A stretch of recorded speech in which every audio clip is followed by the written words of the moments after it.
бұрын анасын апа дейді екен ертеректе балалар. Қазір мама деп кетті. Бұл қазақтың төл сөзді мама, бұл емшек деген сөз ғой. Егер өзі қазақ па, түрікмен бе деген әңгімелер болды. Біздің намысымызға тиді ол. Ол кездегі шалдар мен қазіргі шалдардың арасы аспан мен жердей.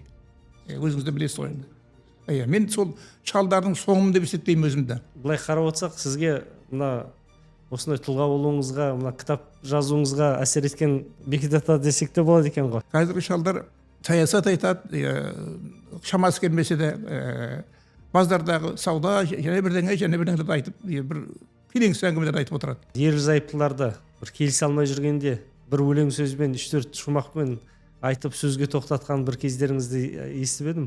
Мұнда бейбіт жолмен шештім. Әйтпесе бұл жастардың, екі жақтық жастардың қан төгісімен аяқталуы мүмкін еді. Себебі руына тіл тиді. Ал армысыздар, қадірлі көрермендер. Оқырман халық YouTube каналына қош келдіңіздер. Бүгін екінші түсіріліміміз бүгінгі күндегі. Бүгін қонағымыз Ислам Қажы Мырзабекұл атамыз. Ата деп айта берейін. Ата, ассалаумағалейкум, қош келіп жатсыз. Ата, есіңізде ме? Ана Алматыдағы Бекет ата мешітінің салынғанына 20 жыл толып, ремонт жасап, бір жақсы дүркіреген жиын өтті ғой, сонда келдіңіз. Мен сізді қарсы алдым, қатыстық, сосын ертесіне шығарып салатын болып бізге келгенімде, мен бір таңғалдырған жайт болды. Сіз әдетте адамдар бірден аэропортқа шабады ғой. Сіз мына азбыз уақытымыз бар деп книжный город дегенді көріп қалып, сонан бір сағат жарым ба кітап аралағанымыз бар. Сол есімде қалыпты. Сол маған жақсы әсер етті. Себебі сол кезде ойланып қалдым, осы адамдарға мына үлкен кісісіз ғой былай қарағанда. Кітапқа деген, білімге деген ынта, кітап құмарлық қайдан келді деп ойлап қалып едім сол кезде. Сол өзіңіз қалай ойлайсыз? Кейбір кезде айтады, адамдарда бір белгі бір өзінің кітабын тауып алады дейді.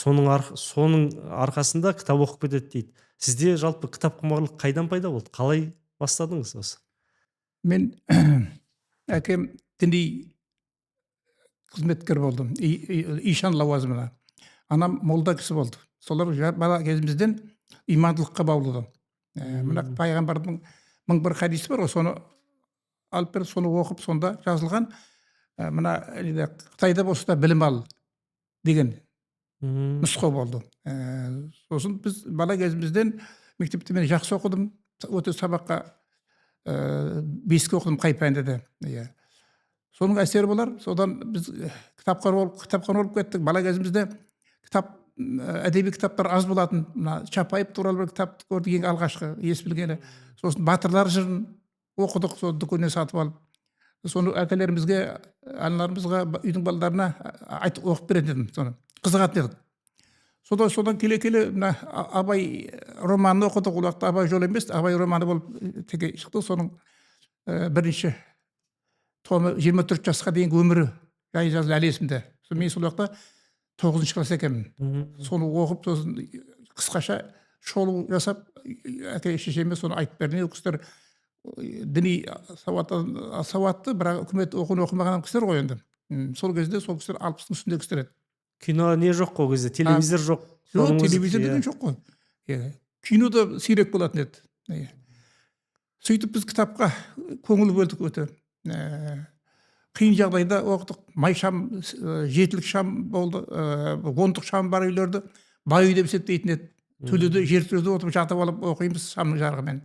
Кітабымызды, сабағымызды оқимыз, сабақты оқып болғаннан кейін әдеби кітаптарды оқимыз, бірімізге беріп, бірімізге талқылаймыз. Сондай кітапқа өте құмар болып, мен күні бүгінге дейін кітап оқимын. Мысалы, мен мына ең соңғы оқыған кітаптары мына Болашақ ойланы жүгіңді деген кітап. Кімдігі бұл? Авторы Ордалы Қосай. Осы Маңғыстау өңірінің азаматы, мына Түпқараған ауданының Телман ауылында тұрады. Ол кісі марқұм болып кетті бүгінде былтыр. Осы кісінің 3 кітабы бар. Бұл кітап деген өте құнды кітап екен. Бұл кітапта философиялық ойлар бар. Мен соны енді қазір 25 кітап жаздым, соның енді 26 кітабыма соны енгізейін деп отырмын. Басқа басылымдарды оқығанда деген тақырыппен шеке бір тарау қылып кіргізгім келіп отыр. 5 беттей философиялық ойға құрылған ойлары бар. Сосын кітапта бір 10 шақты тақырып қамтитын, енді мен бәрін осыларды кітапқа енгізейін деп отырмын, өте құнды. Тағы бір кітап жазайын деп жатсыз ба? Тағы да кітап жазайын деп жатырмын. Иә. Өлген жоқ деген, өлгенше, мен өлгенше кітап жазумен айналысқым келіп отыр. Бұл мына болашақ ойлан жүгің туралы айтайын дегенім өте құнды. Сосын екінші кітап мынау Әбу Бәкір Кеңес Аманұлы Павлодардың азаматы, Сілет ауданының аталардың ақылы, даналардың нақылы деген кітап мынау. Бұнда да өте үшінші кітап екен. Мынау осы кітапты мен қолға түсіріп, осы кітапта да көп нәрселер бар екен. Атап айтар болсақ, осы біз қазақ кімбіз дейді, алғашқы оқу орындары, сосын Наурыз мерекесі туралы, сосын аптаның күндерінің сипаттамалары берілген. Бұны көп біздің қандастарымыз біле бермейді ғой. Соны білсе өте дұрыс болады. Деген оймен осыны мен кіргізгім келеді. Мына туылған, өлінген деген сөздер бар. Мен бәлен жыл туылдым дейді. Бұл да енді қазақтың төл сөзінде жоқ. Туған, иә. Туылған күн деп шығып жатыр ғой. Туған күн деп шығару керек соны. Туылған болса өлінген деп те айтылу керек қой. Бұл ерсі сөз. Соның үшін осы біз сөзімізді дұрыстауымыз керек. Мысалы, бұрын анасын апа дейді екен ертеректе балалары. Қазір мама деп кетті. Бұл қазақтың төл сөзді мама, бұл емшек деген сөз ғой. Мына Сұлтанмахмұт Торайғыровтың, сосын тағы басқа ақын жазушылардың сөздері мен қазір есіме түсірілмей отырмын. Сонда анық жазылған. Сондай бұл енді өте оқыған адамға өте пайдалы, соны ғибрат алады деп ойлаймын мен. Күшті. Ата, қазір сіз алдында осы айттыңыз, жасым 80-нен асты дедіңіз, сонда да кітап жазып отырсыз. Қоймай. Мына жалпы сіздің өзіңіздің аз болса да өмірбаяныңызға тоқталып өтесіз ба? Біз мына жұртшылық біле отырсын. Менің білетінім, мен сізбен таныс болған кезім 2001 жылы Бекет атаның туған жері Ақмешіт деген жерде сіз бас имамдық қызмет атқарған кезіңізден таныспыз. Содан бері таныстығымыз үзілген жоқ. Мына жалпы жұртшылық біле отырсын. Ана әкеңізді жалпы бұлай діни білімі болған адам деп айтып жатсыз. Анаңыз туралы бір. Мен 1944 жылы өмірге келгенмін. Мына құжатта енді баяғы соғыстың аяғы бір жыл кейін алған, 45 жыл болып шығады, жазылған құжатта. Мен әкелеріміз нәубетке ұшырап 30 жылдары Түркменстанға көшіп, сол жаққа барып ат басын тірейді. Ташауыз облысының қуғын-сүргін кезінде. Мен сол жақта түркменше оқыдым. Сол елге 60 жылдардың басында елге оралдық. Сол әкем 64 жылғы марқұм болып кетті. Сол өлгенше айтып отыр еді, балам, есің барда ерің тап деген, ертең ұлың үйленеді, қызың тұрмысқа шығады, басқа ұлтқа қалса, сен шырмалып елге бара алмай қаласың. Соның үшін ертерек елге бар атамекенге деген, мына Бейнеу ауданының Самғұмының бір қабат ішінде Кәрекем Төлеш деген кісінің, о да ишан кісі болған, сол кісінің салған мешітінің орны бар қазір. Кезінде құлап қалды соңғы дәуірлерде. Кезінде оны мал қора қылған, склад қылған, кеңес үкіметінің дәуірінде. Сосын енді ол уақытта дін апиын құда жоқ деген заман ғой. Сөйтіп бүлініп қалды, сол бүлінді. Мен сосын мектепте келіп қазақша тез үйгеріп кеттім. Қазақ тілінде орта мектепті бітіріп, сосын мына ол уақытта біз Қарпақстанның Қожел ауданында тұрдық. Сол Қарпақстан орталығы Нүкіс қаласындағы мемлекеттік пединститутты бітіріп, соның физика-математика факультетін аяқтадым. 67 жылы, 62 жылы оқуға түсіп. Содан 5 жылдай оқытушы болдым сол жақта. Сосын бері Қоңырат ауданының жастық сыныптасына көшіп келіп, сол жерде 10 шақты жыл Қазақ орыс мектебінің директоры болдым. Сосын білім саласында жүрген екенсіз. Білім саласында. Мамандығым оқытушы ғой енді. Содан кейін 80 жылдардың басында Маңғыстау облысына келіп, Бейнеу ауданында келіп тұрақтадым. Сол жақта 10 шақты жыл мәдениет үйінің директоры болдым. Содан кейін Бейнеу аудандық оқу бөлімінде инспектор жасадым. Содан 1996 жылы мына Бекетаның ақ мешітті салу жөнінде, соға халықты орналастыру жөнінде соға имам іздеп, сол мен сол жаққа шалдар Шақырды. шақырды. Иә. Былайша конкурс болды, былайша мен Иә. сол конкурстан өткен екенмін. М, Сөйтіп 25 жыл мына Атырау облысының Жылой ауданының аумағындағы Жем өзені бойында Бекета өмірге келген, ата-аналары өмірге келген Ақмешіт деген жерде 25 жыл қызмет жасадым. Мешітте имам болып. м, Тоқ алып бардық, елсіз жер екен. Құлсары қаласынан 70 шақырым жерде газ алып бардық. Қазір қалашық болып кетті, жақсы болып кетті. Иә, иә. Сосын елге бұл жаққа, сосын жасымды 80 келгесін елге келіп, осы қазір Ақтау қаласында тұрып жатырмын. Жақсы. Ата, енді менің сізбен таныстығым сол кезде басталған. Бекет ата ақ мешітке барғанда. Енді менің өзіме сіз айтып отырсыз ғой, көп кітап жаздым, оны айта жатырмыз. Анағы сіздің жазған Бекет ата туралы кітабыңыз еді. Мен ата туралы көп мағлұматты сол жерден алдым. Біз ата туралы бір жақты, бір сыңар жақ ойлайды екенбіз. Шындап келгенде. Сіз атаның жан жақты ашып жаздыңыз. Соның ішінде бір есімде қалғаны, атаның 20 түйеге артқан кітаптары болған дегенде бір ақпараттар болды. Дұрыс, ол Иә. кез. Сол бір ата туралы сол кітап жазуда сол жақта басталды ғой жалпы да. Иә. Соны да айтып бересіз бе тарқатып? Бекет ата туралы кітап жазуыма себеп болған нәрсе, біз мына Маңғыстау облысының Маңғыстау ауданында Қосбұлақ деген жерде Тастықара Қаратайұлы деген кісі тұрды, қасиетті кісі еді. Соның үйінде қонақта отырғанымызда тағы бір кісілер қонаққа келіп, Бекет ата туралы әңгіме болды. Бекет ата өзі Шетпедегі ғой. Шетпеде. Иә, иә. Бекет ата өзі қазақ па, түрікмен бе деген әңгімелер болды. Біздің намысымызға тиді ол. Себебі олай айтуында негіз бар. Енді бұл жер бұрын түрікмен отырған ғой, бұл жақ түрікмен халқы. Сосын Тасекең екеуміз ақылдасып осы халыққа түсіндірейік. Өзіміздің қазағымыз түрікменде бұл дамал ойлап жүр ғой. Зерттейік деп мен сосын ел аралап кеттім. ТМД елдерін аралап. Қай жылдар ол? Бұл бертінде 90 жылдар. Ал бірақ мен ата жайлы аянмен 70 жылдардан бастап ел аралап жүрген жерлерімді ата жайлы сұрап, енді ол уақытта кеңес үкіметінің кезі қатты көп айтуға болмайды. Шалдардан сұраймын да кешке үйге келіп соны жазып мақала қылып, әңгіме қылып жазып отырамын. Аянмен дедіңіз да? Аянмен дедіңіз ба? Аян берді, иә. Қалай ол сол? Аян Айтуға деген бола ма? түсіме еніп, балам өмір былай тұрмайды. Бәріміз өмірден өттік. Ал мені әркім әртүрлі топшылап жүр. Біреу түрікмен бе, біреу қазақ па деп жүр. Сен ел аралап, менің кім екенімді таныт елге, деді түсімде. Түс, Алладың аяны деген сөз бар қазақта. Түс сөзі 3 түрлі болады. Ақиқи түс, қияли түс және шайтани түс деген. Шайтани және қияли атына сәйкес оған мен түсінік бермеймін. Ал ақиқи түс деген бұл нағыз болатын түс екен. Бекет аға материал жинау барысында Түркменстанның Балқан облысының орталығы Красноярск шаһарына жолым түсті.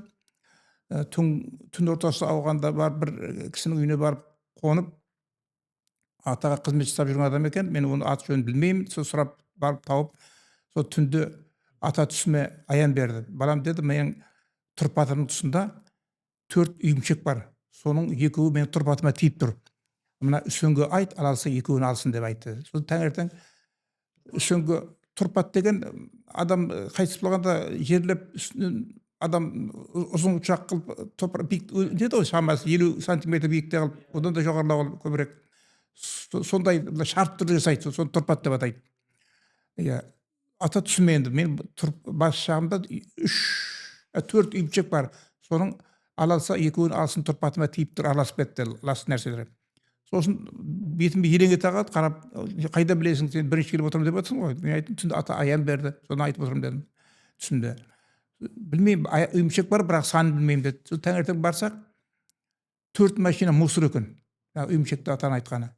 Соның 2-і ана машинаның кузовын көтергенде инерциямен ана шарбақтың арасынан өтіп кеткен.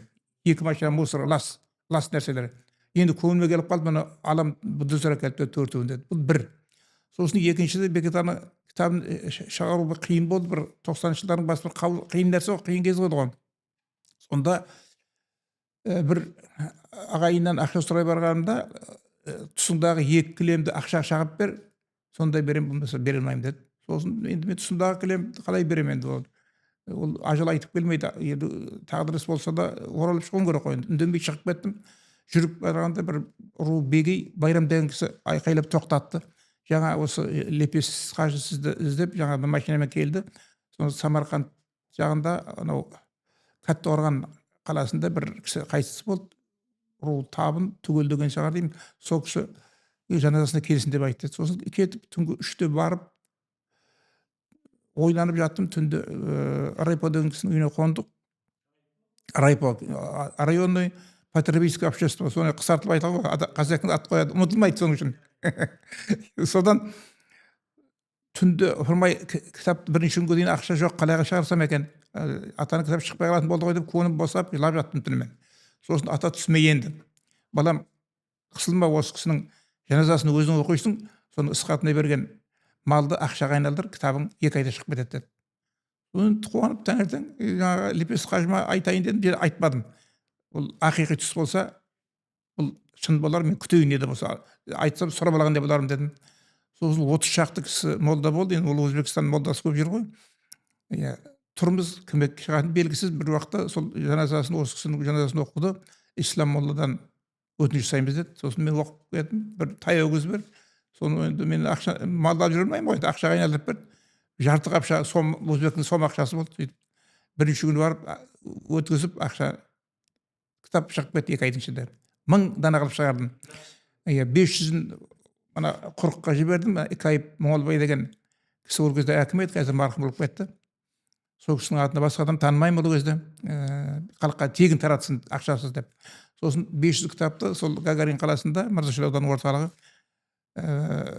зауыт бар еді, мақта зауыты. Соның жұмысшылары 500 екен. Солар берді, Көнебаев Шоқан деген азаматқа беріп жібердім. Сол таңертең барып микрофонмен айтқан ғой, ал енді бір кітаптан алыңдар, 2 алмаңдар, жетпей қалады деп. Бір 2 кісі 2 кітап алған. Сол сүйек орғанша не білерсің деп. Сосын кешке алып кетіп үйіне оқып, үйіне барып ұйықтағанда жаңа 2-інде ата оятып, ақсақалды кісі оятып 2-інде тұр, ана артық кітапты есі қайтарып бер деп. Оятып тілмей ұйықтатпапты. Сосын таңертең келіп Шоқанға кітабын тапсырған ғой. Аталарың мықты екен, біз сүйек орғанша не білерсің деп алып едік, артық кітапты ал деп айтты. Міне, бұл да бір атаның қасиеті деп ойлаймын мен. Атаның кітабын шыққаннан кейін де осындай атаға қиянат жасағандар болды.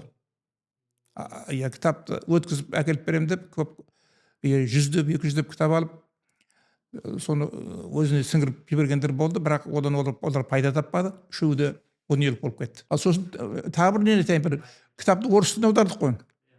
Соны оқыған бір орыс тілді әйел кісі атаның қадір қасиетіне сенбепті. Менде неге болмайды ондай қасиет? Онда қалай болады? Онда менде адам емес пе дегендей бір ой болған ғой, пенде ғой енді. Соны ата түсінемді, жұма күн таңда деді. Өзі көрінбеді деді, бірақ маған құлағыма келіп айтты деді. Кәдімгідей айтылды. Не айтты деп жазып бер дедім, былай деп айтыпты. Я прочитала книгу Бекатата, и во сне слышу голос Бекатата. Как он говорит, что все сведения в этой книге, которые собирал автор, это написано по воле Аллаха. Все это правда и факты. Аслында жазып берді, Астраханская область, Красноярский поселок Красный Яр, улица Советская, 86, квартира 300 Ляйля. Ал бұған айтасың енді. Ал атаның қасиеті. Содан ана кісі атаға сеніп, адамдар жинап Ақмешітке зиярат жасап келетін болды, жиі.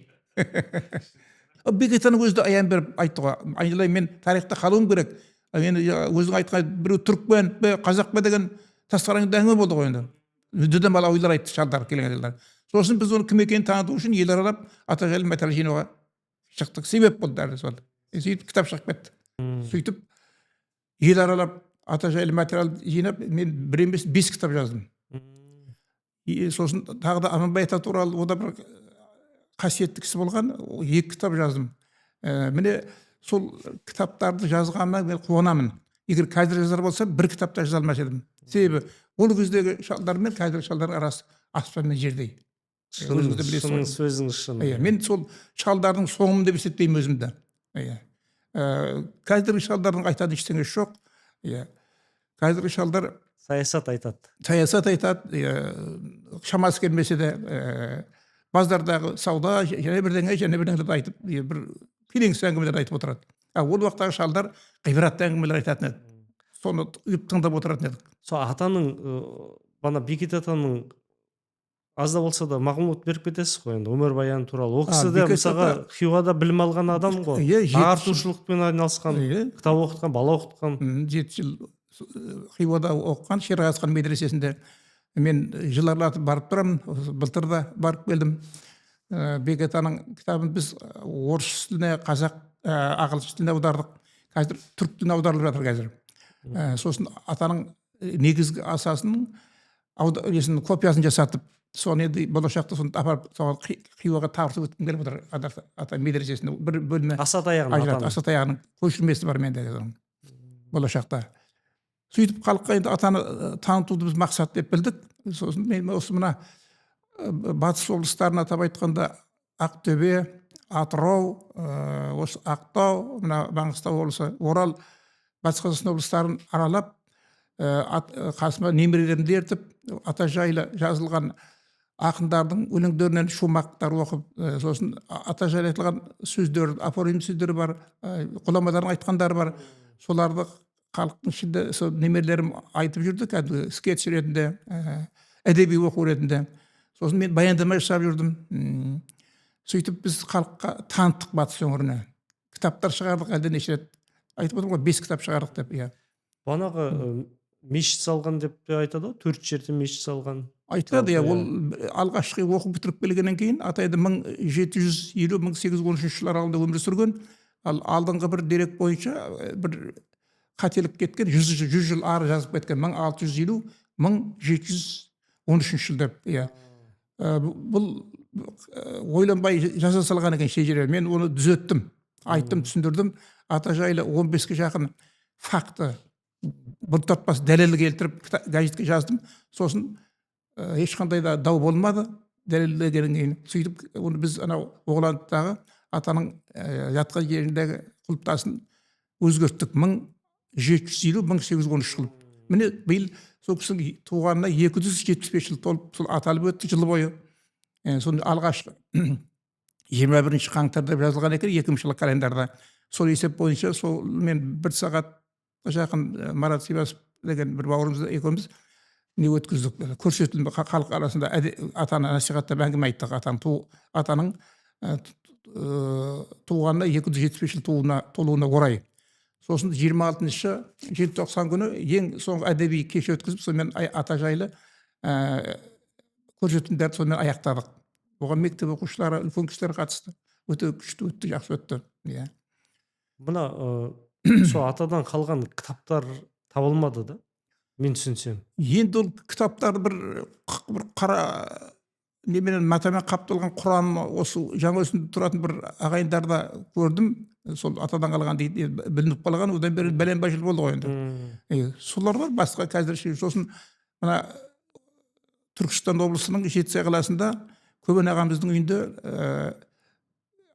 киіз ағаш үйінің бір маңдайшасы қалды. Бар содан.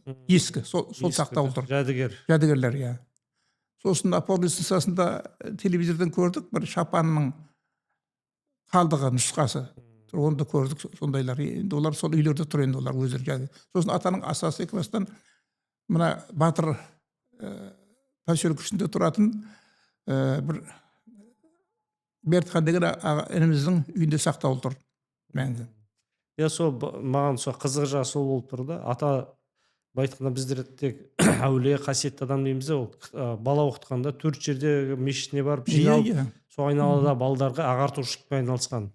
Ақ мешіт алғашқы оқып бітіріп келген кейін, одан кейін ескі бейнеуді, одан кейін мына Тобықтың ойында, сосын 4-ші мешітті өзінің мәңгілік мекені оңтүстік мына Оғландыдағы мешіт қой. Сол жерге оңтүстіктің Маңғыстаудың Қаройын ұласатын Жарғабақта Оғландының етегінде орналасқан мешіті. Соңғы мешіт, ең соңғы өзі қайтыс боларында салған мешіт. Былай қарап отырсақ, сізге мына осындай тұлға болуыңызға, мына кітап жазуыңызға әсер еткен Бекет ата десек те болады екен ғой. Себебі аянмен басталған себебі ең бірінші жазған кітабыңыз Бекет ата туралы кітап қой сіздің. Артынан Амбай ата туралы жаздыңыз. Дагы қазір қарасам, соңғы жазған кітабыңыз мына кітап қой. Иә, біраз Иә. соңғы, иә. Иә. Әр саладан там-тұмдап деп те. Бұл не жөнінде? Бұл енді өз кітаптың атауы айтылып тұрғандай, әр сала. Бұнда тәрбие бар, сосын имандылық, діни тәрбие, қазіргі тәрбие, сосын түрлі тақырыптар бар бұның ішінде. Бұда кітапқа қатысты не бар бұл жерде? Кітапқа қатысты, кітап оқуға қатысты қандай да мағлұматтар бар ма? Кітаптың маңызы жөнінде айтылған бар. Мысалы, кітап оқудың 25 пайдасы, кітап оқудың 10 артықшылығы, кітап оқып рухани баюдың 8 тәсілі осы кітаптың 131 бетінде жазылған. Соны біз халыққа білдіру үшін жаздық. Тағы да ол әлі жалғасын табады.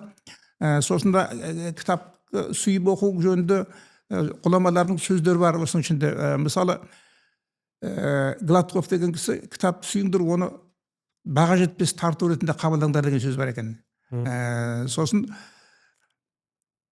кітапқа қатысты Уильям Шекспирдің кітап мен үшін тақтан да қымбат дейді. Қандай баға берген, тақтан да қымбат деген.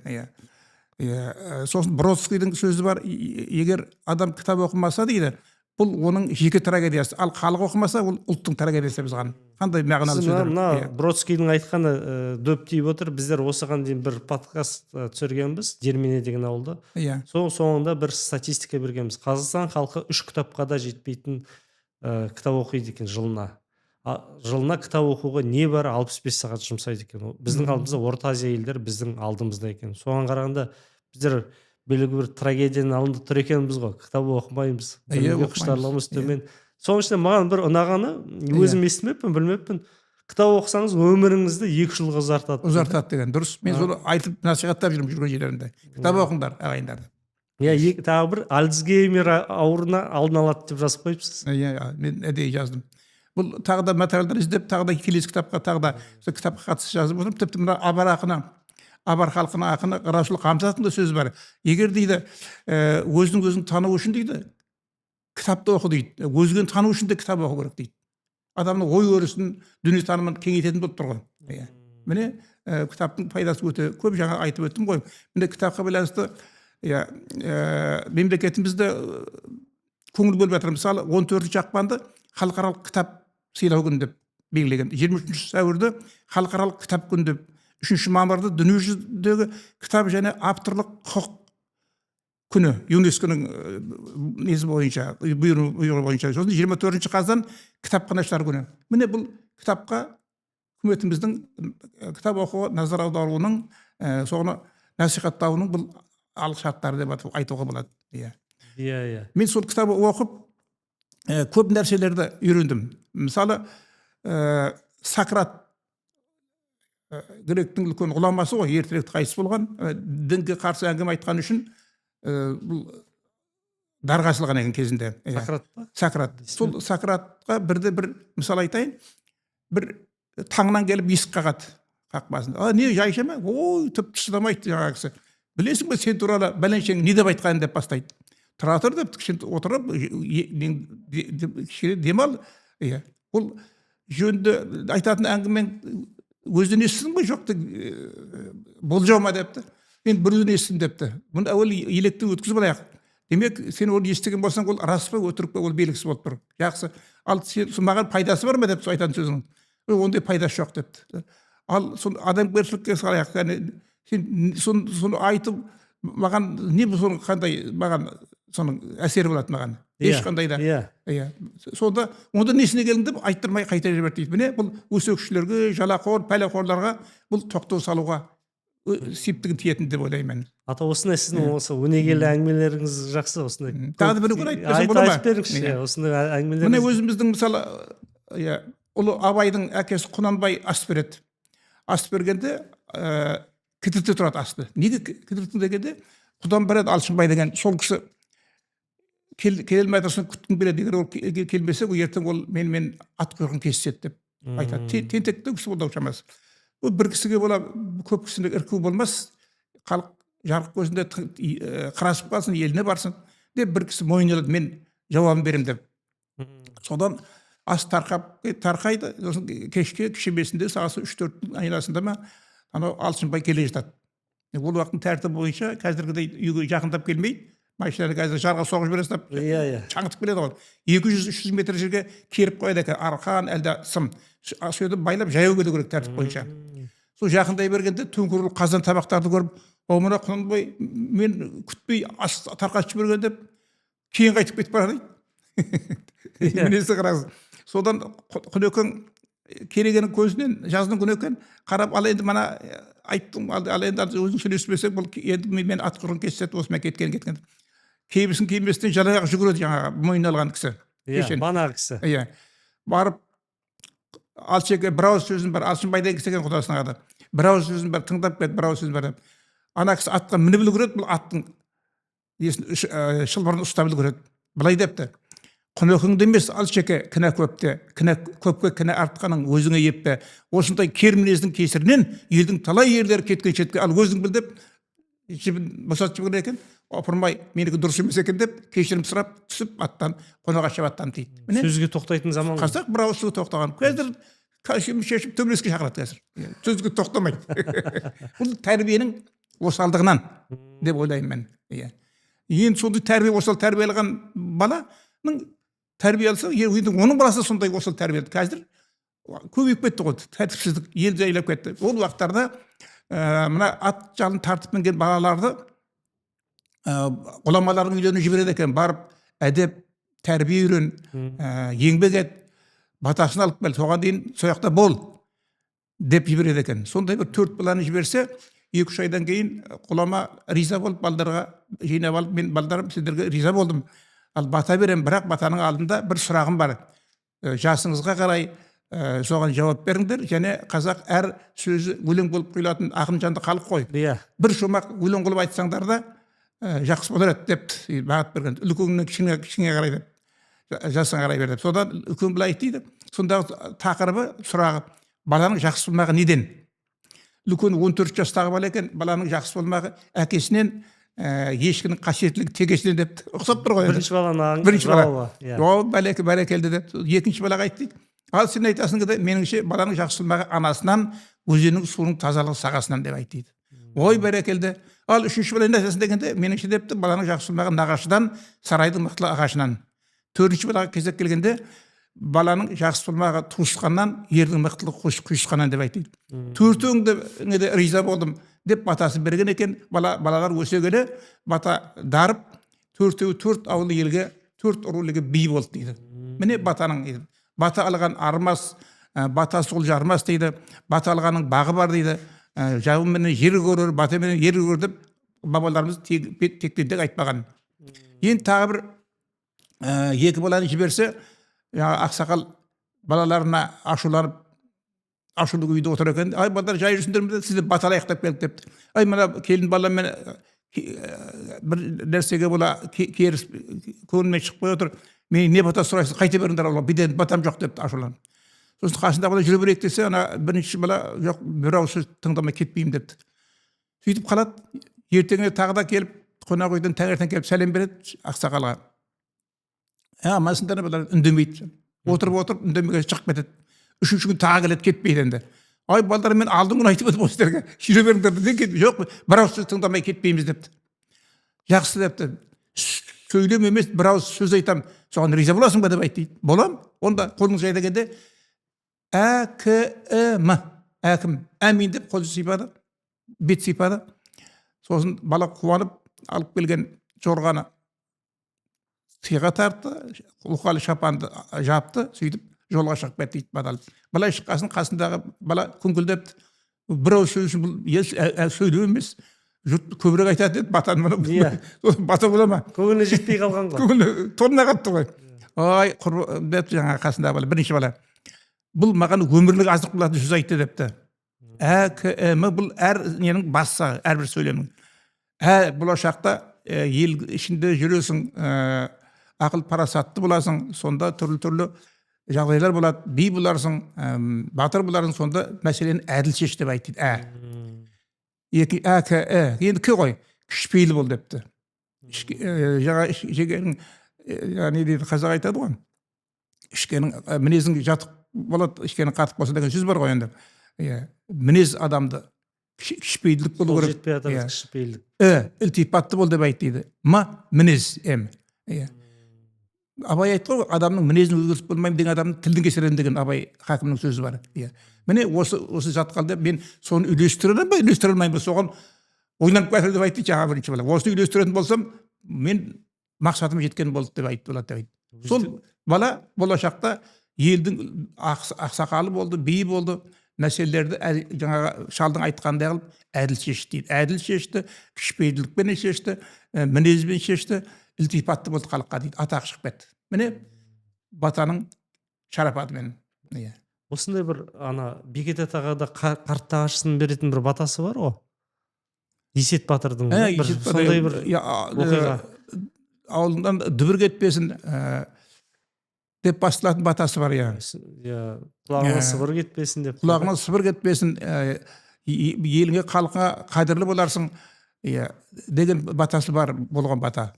Ал Бекет атаның өзінің де халыққа айтқан, нақылға айналған сөздері бар екен. Тек жүрсең, тоқ жүрсің деген. Жаманды мен үшін сыйла, жақсыны өзің үшін сыйла деп айтты. Жаманды мен жаман болма деген сөздер ғой енді. Менде сондай сөздер қазір нақалға айналған, бұл менің кітабымда бар. Енді қазір жасым 80 асып кетті, бәрі есіме түсе бермейді. Оны түсінікті ғой. Мына жерде бір қызыл кітап көріп отыр. Аманбай атаны да айтып қалдыңыз. Енді ата туралы да көбі білмеуі мүмкін. 25 кітап жаздым дедім ғой. Аманбай ата өкінішке орай биыл туғанына 25-175 жыл толып өтті. Осы кісі осы оғайын айтылмай келді. Мына Атырауда туып өскен, Маңғыстау көп біле бермейді екен, соны білдіру үшін осы алдымыздағы биылғы наурыздың 27-сінде Есен университетінде бір халықаралық конференция өткізгіміз келіп отыр. Соған ғалымдар дайындалып жатыр. Баяндама Атыраудан, Орал, Астана, Алматыдан ғалымдар келеді. Үлкен шара қылып өткіземіз деп отырмыз. Осы кісіні білдірейік деп. Мына Машқұр Жүсіп көпейіп, өзіңіз білесіз. Ол кісі болжампаз, бәрін айтқан ғой енді. Мысалы, Кеңес үкіметінің 70 жыл ел билеп, содан кейін қан төгіссіз тарайтынын, халыққа әуелі барлық жағдайын жасаймын, жарлы жақпайды, жарылқаймын дейді, кейіннен айнып, жаңа үкімет байларды конспирацияға жасап, малдарын алып, кейін бермей қойған, халыққа азар берген, қиындық көрген халықтың, соның бәрін айтқан. Міне Аманбайда дәл сондай болған. Мен Атырау облысында болғанымда бұл кісінің 160 жылдығын, 165 жылдығын атап өттім Атырау облысында. Ал 170 жылдығын осы Мұнайлы ауданының Парижан Қарашев атындағы мәдениет үйінде атап үлкен конференция қылып өткіздік, және ас бердім мен 19 жылы. Кітап шығардым, 2 кітап шығардым. Мынау сол шығарған кітаптарында міне Аманбай атаның мынау соңғы болжамы, бұнда да 70 жылдай ел билейді, Кеңес үкіметі, содан кейін қан төгіссіз өзінен көріпкел кісі болған. Тілмен айтқаны келген, көзімен айтқан құлатқан кісі. Абыз кісі болған, ұшатын қасиетке ие болған. Бұл 1850-1932 жылдар өмір сүрген сол аралықта. Мына жерде бұның кісінің өсиеттері жазылған. Түгел, енді бәрін айту шарт болмас. Мына жерде Аманбай атаның монологы. Біз осы конференцияда осыны баннерге жазып, осыны артистерге айттырғымыз келеді. Жантөрин театрының. Үлкен сондай қасиетті кісі болған. Сіз банағы аталар туралы көп мағлұмат қалдырып жатсыз ғой. Қазір негесіне көрсетерміз. Аманбай ата, Бекет аталар туралы. Енді Бекет туралы айтты ғой. Енді Бекет атадан 100 жыл кейін өмір сүрген, Аманбай ата көріпкел кісі болған, абыз қасиетті кісі болды. Тілімен айтқаны келіп, көзбен айтқан құлатқан адам болды. Ұшатын қасиетті кісі болды ол кісі. Сол Аманбай ата туралы кітап жазу барысында, сол Жылой ауданында Ақша кемпір деген кісі тұрды, ол кезде қазір марқұм болып кетті. Сұрағанды ұмытып қалдым деді. Соны ұйықтады, ұмытып қалды. Мен де қиналып жатырмын, білемін деген кісі. Түнде Аманбай ата ана кісінің түсіне еніпті. Мынадай деп айтқан, мынадай деп айтты. Ислам сұрағандарын айтты, есіне салып, таңда мені оятты, таң атпастан бұрын. Ислам тіл жүрді, тұрайын елай, мына Аманбай ата мен ұйқы бермейді, тұрғызды мені. Ислам жаңа сұрағандарын бәрін айтты, мені есіме салды. Ал мен ұмытып қалмай тұрғанда айтайын деп бәрін айтып, сол кітаптың шығуына сол себепші болды. Кітап шығып кетті ғой. Енді соңғы жазған кітаптарыңызда мына жақта сіз уже халыққа арналған тәрбиелік мәніндегі кітаптар көп жазылып жатыр сізде. Мен түсінсем да. Жалпы өзіңіз үйде балдарыңыз кітап құмар ма? Немерелеріңіз, оларды қалай баулайсыз кітап оқуға? Енді ол сөз бар ғой қазақта, өзін тусам да мінезін тумадым деген. Енді бұл әрқилы балдар. Ал балдардың көпшілігі кітап оқиды. Ізімді қуат деген үміттенетін балдарым бар. Шүкір, мына Рамазан деген балдарым. Қазір университетте оқиды, қазір екінші курста. Есет деген балам күй, өнер колледжінің күй классында оқиды. Жақсы қазір не алып жүр, қазір марапаттар алып жүр. Ана неге айтып отырмын, сіз өзіңіз бір әңгімеңіз болды ғой, сізді әкеңіз 5-6 класста ма сабақтан келгеннен кейін бөлек комнатқа кіргізіп бөлмеге діни не берді деп, дәріс берді деген. Дәріс берді. Сол біз балам тумаларымен бірге, үлкен едім тумаларымның, 4-5 тума болдық. Намаз оқып бастадық. Bir күн есік келдіріп оқиын дедік, бір ұмытып кетіппіз есікті. Bir Көлбай деген кісі кіріп келіп ассалаумағалейкум деп намаз оқып қорқып кеттік. Сосын бәріміз намазда бәрін тоқтатып ассалаумағалейкум деп намаз бұзылды. Оқи бер дейді. Енді кеңес үкіметінің кезі ғой. Сол кездің өзінде мұғалімдер біздің енді діни қызметкердің баласы болғандықтан ба, әкелерің не айтады бізге, аят жаттата ма, діни әңгіме бізге айтып отырыңдар деп айтатын еді соны. Қараңыз, сонда бізді қадағалап нетіп тұрған ғой, дін апиын деген өзіміздің қазақтарымыз. Діни сауатыңызды әкеңізден ашылып тұрған. Алғаш әкеден. Содан Түркменстанға жіберіп, Жанкеш деген моллада оқып, бір 28 күннің ішінде Құранды оқитын болып оқыдым, Құранды. Жақсы оқып кетіп. Соның арқасында сіз бас имам болған сол екен ғой. Сосын Атырауда медресе бітіріп алдым, құжатым бар. Сөйтіп 25 жыл мына діни салада еңбек стажым, еңбек өтілім бар. Сосын педагогтық салада да 25 жыл еңбек өтілім бар. 50 жыл.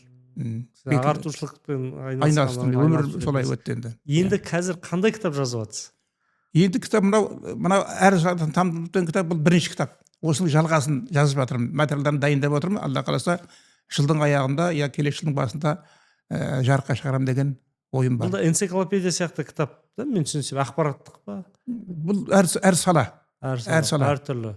Бұдан адам баласының қай сала болмасын іздеген табады деп ойлаймын мен.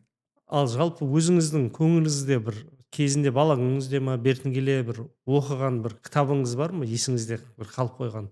Әлі өлеңдер ма бір? А-жизнь деген кітап оқыдым. Қандай? А-жизнь деген кітап. А-жизнь? А-жизнь. Бұл Самарқандта өмір сүрген ұлты ноғай кісі екен, әңгімешіл кісі екен, шежірек кісі екен өте. Соның жалғыз қызы бар екен, Азиза деген. Азиза. Әкесіне қолға салды бір күн. Әке, осы біліміңізді, осы әңгімелеріңізді неге жазбайсыз? Ертең жазбасаңыз, о дүниеге кеткенде алып кетесіңіз ғой қабірге. Мен айтармын, менің сіздің замандастарыңыз айтар. Сосын онда кейінгі ұрпақ білмейді ғой. Сіз мәңгі ұмытылып қаласыңыз. Ал егер жазсаңыз, тарихта қаласыз ғой мәңгі депті. Сосын мән бермеген, сол 2-3 жыл айтқаннан кейін, осы қызым айтқанда болсын деп жаза бастаған екен, 1 емес 4 кітап шығарған. Алтынға бергісіз кітаптар. Мен соның жаңа Сүбәтіл А-жизнь деген кітап Азиза деп жазған. Мен кітап жазуыма қызым себепші болды ғой. Осы қызымды аты қалсын тарихта деп Азиза деп қойған. Не туралы кітап? Қолға түспейді. Не туралы кітаптар? Бұл имандылық туралы. Оны оқыған адам имандылық жолмен жүреді деп ойлаймын. Бұл Өзбекстанда шыққан кітап па? Жоқ, бұл қазақша шыққан. Қазақша шыққан.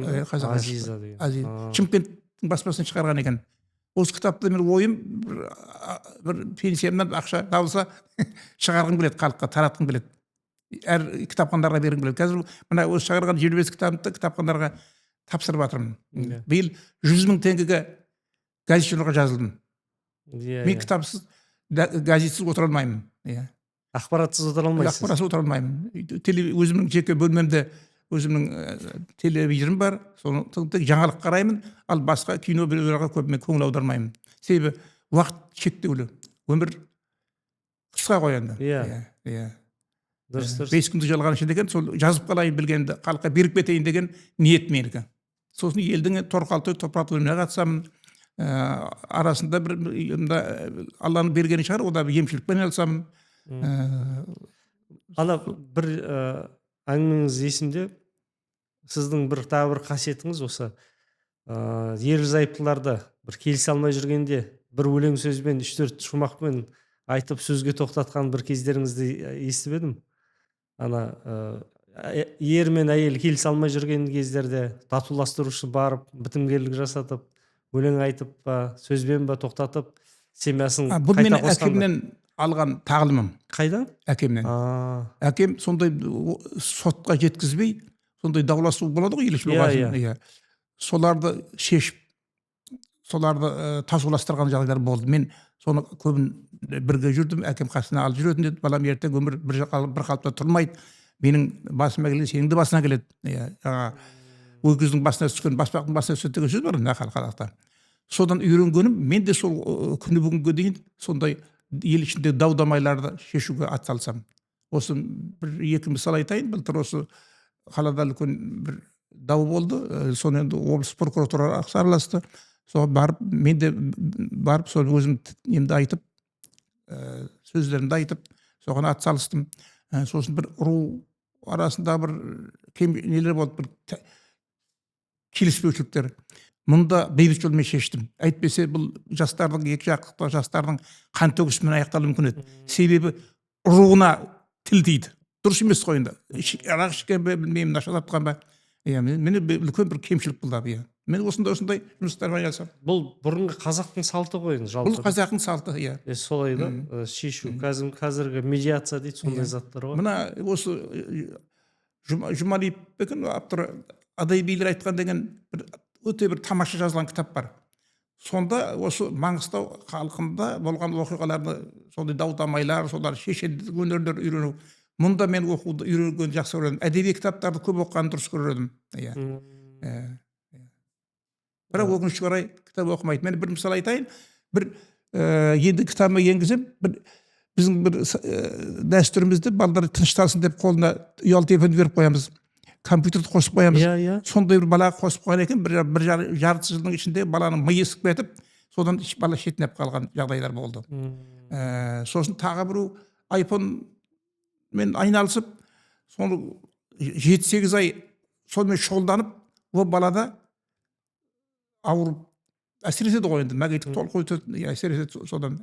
Сосын смартфон болмыс қалыптаспаған балалар ғой әлі. Қалыптаспаған. Міне сол бүкірлік алып келеді екен. Компьютердің зияны жөнінде мен мына кітабыма жаздым. Соны толықтырып, келесі екінші кітабыма да енгіземін. Себебі бірінші кітапты біреу алады, біреу алмайды. Екінші кітап алмауы мүмкін. Себебі санаулы таралыммен шықты ғой. Мен енді айтып тұрмын ғой, мен зейнеткердамын. Әркімнің көмегімен бір 100 кітап, 200 кітап шығара аламын, одан артық шығара алмаймын.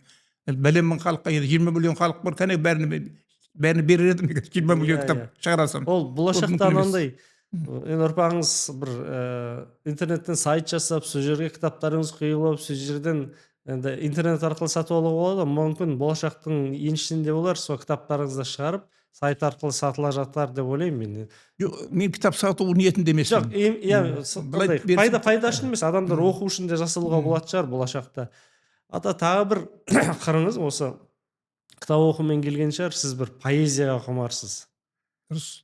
Көп мен шынымды айтсам, былай естіп жүргенмен поэзияны сіз арқылы таныдым, сіз арқылы түсіне бастадым. Мен енді поэзия әуестік әкемнің өлең шығаратыны бар еді. Өзі бір солай шығар деймін. Сол енді балаларға да жайлап жұмыс болатын шығар деп ойлаймын. Бағытын солай. Мына кітабыма тәуелсіздік ту етіп деген бір дастан жаздым. Сосын терме, екі шағын термен бар. Надан болма, адам бол деген. Асықпай, есіңізге түскен бір бұрында Фаризаның өлеңдерін, Қадырдың бір өлеңдерін айтып беретін едіңіз. Есіңізде бар ма? Енді Фариза әуелі Алла, содан соң бекет әулием, мен құдіретіңе басыйдым, сыйнарым өзің болғанда, мен неменеге қорып жасаймын деген сөз есіме түсіп отыр. Мен сол енді ол уақытта ненің КНБ-ның кезі ғой кеңес үкіметінің. Иә. Қазір де бар шығар.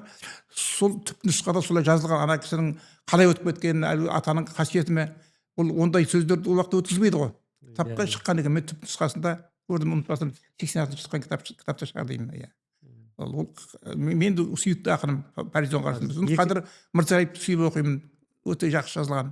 Иә. Екі ақын сіздің да? Екі ақынды жақсы оқимын. Жақсы көретін ақыныңыз. Сосын Абайдың қара сөздерін оқимын, өлеңдерін оқимын.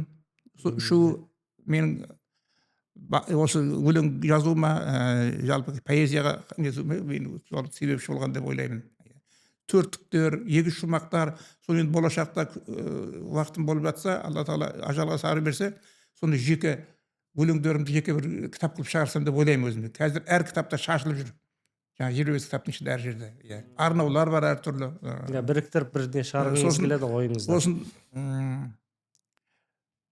50 пункттен тұратын облыс халқына үндеу жазып осы облыс басшыларына тапсырдым.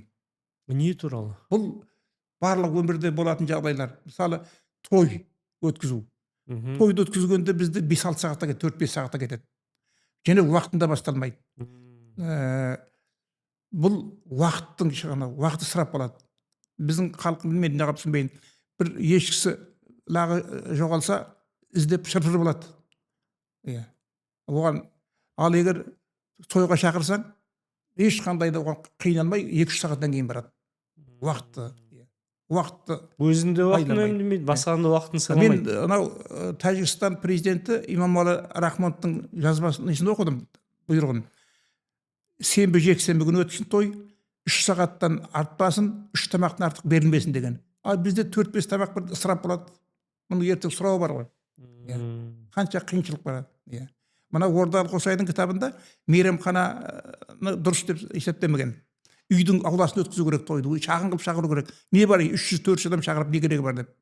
Ең жақындарын шақыру. Ол кісінің өзі садақа бергенде 5-6 адам шақырады. Кеңес үкіметінен қалған бір не сияқты? Салт болып сол кезден. Бұрында да ертеректе де үйтіп шашылып той жасамаған ғой. Әркім көрпесіне қарай көсілген, солай жасалған. Сары бауырсақпен, қант шайменен өтетін еді. Қазір жарыс болып кетті қазір. Толтырып 10-15 түрлі тамақ қояды. Ол бәрін желмейді. Мысалы, кісі қайтыс болғанда да сондай қоймады. Бұл дұрыс емес. Сосын мен тағы бір айтайын дегенім, мына Атырау, Ақтөбе, Орал қалаларында, сол жақта халқы, мысалы осындай бір той болсын, я бір жаназа болсын, садақа болсын, қонағасын айтпайды. Сол сағат бәленің күні, бәленде сағат бәленде өткізеді деп, сол күні жиналады, 2-3 сағат ішінде өтіп кетеді. Ал біз Маңғыстауда қонағасы бәлен күні ертеңіне ас әлде той деп жазады. 2 рет уақыт кетті, уақыт шығын кетеді. Уақыт деген шектеулі ғой, жұмыстан қалып қойған, сонша адам ысырап болады, тамақ ысырап болады дегендей, соны қалыпқа түсірсе деп ойлаймын мен. Қонағасын өткізбей-ақ бірден садақасын. Садақаны беріп, сол сөйткен дұрыс. Себебі басқа облыстарда солай. Алматыда солай. Көп жерлерде солай, дұрыс айтасыз. Уақытында басталу керек. Мен былтыр Нөкіште бір тойда болдым. 8-де басталды, 10-да аяқталды, милициялар келіп жауып тастады. Онда олар тәртіпке көнген. Бізде 4-5 сағатта кетеді, уақытында басталмайды, ертеңгі жұмысқа үлгермей қалады, ұйқы кетеді, ұйқы қалып қалады. Солай ғой енді, бір берекет жоқ. Берекет жоқ. Үндеуде сондайларды көп жазылған. Мына үндеуде тағы да мысалы біз жалпақ шиелігіміз әлі қалмай жатыр. Басқа республикаларда тек өзінің ғана елінің ғана несін жазады. Мысалы көшенің аттары болсын, немесе дүкеннің аттары болсын. Бізде өзбектің аттары жүреді, түркменнің аттары жүреді, қазақтың аттары, қарақалпақтың аттары жүреді. Қатеп, осы автодромда Қатеп сауда үй деп жазған. Қатеп бұл Қожөлде болады, мен білем. Неге қазақтың аты қоймайды? Сосын осы Ақтаудың бір шағын ауданында Мерет шағын құрылыс кешені деп жазған. Мерет түркменнің аты. Неге қазақтың атын қоймасқа? Сосын өзбектің аттарын қойған, шедевр деп қойған. Шедевр деген қазаққа келмейтін нәрсе ғой. Біз тілге бай халықпыз. Неге қазағымыз, неге осылар термиконменен айтпайды? Қазір біреулер өшіп қалған, біреулер жартысы бар, жартысы жоқ жазулардың. Соны ертеде ана Қожа Ахмет Немеберген кезінде соларды сынап, ешеккеніп айтып, солар тоқтатып еді, соны қайтадан қолға алу керек деп ойлаймын мен. Тәртіп болады сонда. Сіз деген былай айтқанда тек кітап жазбайсыз, банагы әлеуметтик маселелерге де киришип отур экенсиз го. Көңүлдөн шыкпайтын нерселерди айтып нускап. Мен айткым Дурус, келет бәрін. адамдын адилдиги М. мына ултчандылыгы сол жерден көрүнөт го. Аты банагыдай го, адамдар тек ауыз менен сүйлөйт да, иш жок. Мына осы исиңизге ризамыз. Атам биздерде мындай бир дәстүр енгизгибиз келип отур. Мына биз келесі конагыбызга сиз кандай сый бересиз? Бир китап сыйласаңыз сиздин атыңыздан деп. Бұл бекете кітабын сыйлайын. Сыйлайык да. Ағылшыншасы бар, қазақшасы бар. Бир Сыйлайын. китабын сыйлайык. Ол келген киси де Мгм. болашакта өзүнүн китабын алып келсе, ары карай жалгастырайык. Енді жалпы айтып аткандай, мына сиздин осындай бир тулга болуп калыптасууңузга, ауыз дуалы карыясыз, аксакал болууңузга биринчиден үйдөгү тарбия, атадан балага жалгасып жаткан сабакташтык, сол тарбиянын аркасы. Экинчи, мына биз өзүңүздүн билимпаздыгыңыз, китап кумарлыгыңыздын аркасында деп билип отурум, көрүп отурум. Манада бир әңгіме айтып кеттіңіз, баталар туралы. Сіздің Маңғыстау қарияларының баталары деген бір батаға көп баталарыңыз енгені бар бір кітапқа да. Соларыңызды білем. Енді мына көріп отқан ер азаматтар болашақта сіз сияқты ақсақал болсын, абыз болсын, аузын сөз ұстар, аузы дуалы болсын деп, жалпы көрерменге деп бір сіздің батаңызды алып қалайық, бір бата берсеңіз бәрімізге. Ойламаған жерде болып жатыр. Иә, сол бір бана бата көп Әмин. айтты. Әмин. Тілесем тіреп атпасын, баршаңыздың тізгіндеріңізді ешкім қақпасын, іздеріңізді іркіп бақпасын, іргелеріңізді ібліс шатпасын, аман болып баршаңыздың отбасыңыз, ошалаттарыңыз маздасын, жан өлерен құдайым жаманты жазбасын, қайда жүрсеңіз алсын рахмат, пайғамбардан шапағат, әулиен білерден шарапат болғай, бабалар рухы жар болғай, жұртқында жолдарын болып қатарда жолдасы болғай, айдан аман, жылдан есен болғайсыздар, елімізде бейбітшілік болғай, тыныш болғай. Әмин, Аллаху әкбар. Әмин, Аллаху әкбар. Қабыл болсын. Қабыл болсын. Ал қадірлі көрермендер, бүгінгі сұхбатымыз сіздерге ұнаса, лайк басыңыз, осы бір жақсы өнегелі сөздерден дос жараммен, ағаймен бөлісу керек деп ойлап қалсаңыз, міндетті түрде бөлісіңіз, тарата жүріңіздер. Рахмет.